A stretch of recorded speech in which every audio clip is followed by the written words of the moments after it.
The ವೀಕ್‌ನಲ್ಲಿ ಒಂದು ಲೇಖನ ಓದಿದೆ. ಸೂರತ್, ಗುಜರಾತ್‌ನಲ್ಲಿ ಒಂದು ನಡೆದ ಸೆಕ್ಸ್ ಸ್ಕ್ಯಾಂಡಲ್. ಇದರಲ್ಲಿ ಒಂದು 6 ಜನ ತೊಡಗಿಸ್ಕೊಂಡಿರ್ತಾರೆ. ಯಾರು ಯಾರನ್ನು ಪ್ರೀತಿಸ್ತಿದ್ದಾರೆ, ಯಾರು ಯಾರನ್ನು ಕಾಮಿಸ್ತಿದ್ದಾರೆ ಅಂತ ಸುಮ್ಮನೆ ಹೇಳೋಕ್ಕಾಗದೆ ಅವರೊಂದು ಚಿತ್ರ ಹಾಕಿದರು. ಎ ಪ್ರೀತಿ ಬಿಗೆ, ಬಿ ಸಿಗೆ ಪ್ರೀತಿ, ಡಿ ಆ್ಯಂಡ್ ಇ ಪ್ರೀತಿ, ಹೀಗೆ ನೋಡೇ ತಲೆ ಕೆಟ್ಟಿತ್ತು.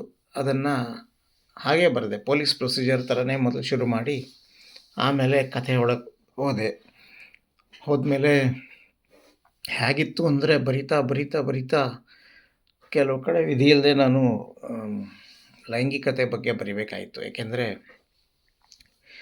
ವಿಷಯನೇ ಅಂಥದ್ದು. ಸರಿ, ಕಾದಂಬರಿ ಬರೆದು ಮುಗಿಸ್ದೆ. ಬೇಕಂತ 2-3 ಸಲ ಮದುವೆ ಆದವಳಿಗೆ ಕುಮಾರಿ ಅಂತ, ಮದುವೆನೇ ಆಗದಿದ್ದವಳಿಗೆ ಶ್ರೀಮತಿ ಅಂತೆಲ್ಲ ಹೆಸರು ಕೊಟ್ಟೆ. ಮಾಲೂರು, ಗೌತಮಪುರ, ಮಹಾವೀರ ನಗರ, ಹೀಗೆ ಹೆಸರುಗಳು ಅನ್ವರ್ಥಕವಾದ ಹೆಸರುಗಳನ್ನ ಕೊಟ್ಟೆ.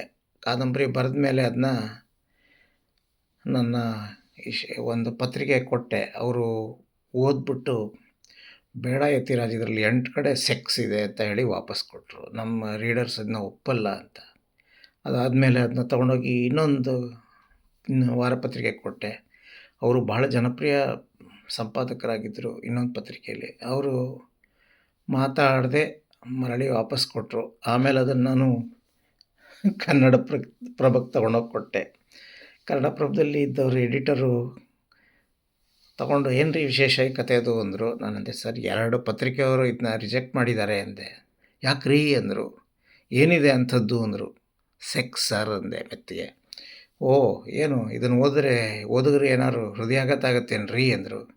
ಇಲ್ಲ ಸರ್ ಅಂದೆ ನಕ್ಬಿಟ್ಟು. ಅದನ್ನ ಪ್ರಕಟಿಸಿದ್ರು ಅವರು. ಅದು ಹಾಸು ಹೊಕ್ಕು ಅಂತ. ಇದು ಅತ್ಯಂತ ಪ್ರಬುದ್ಧ ಬರವಣಿಗೆ ಅಂತ ಇವತ್ತಿಗೂ ನನಗೆ ಇದಕ್ಕೆ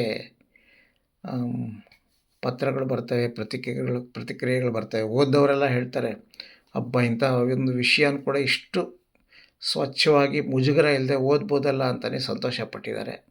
ಹಾಸು ಹೊಕ್ಕು ನನ್ನ ಇಷ್ಟವಾದ ಮತ್ತೊಂದು ಕಾದಂಬರಿ. ಸೂರಿ ಅವರು ಇದಕ್ಕೆ ಒಂದು ಸುಂದರವಾದ ಚಿತ್ರ ಬರೆದಿದ್ದಾರೆ.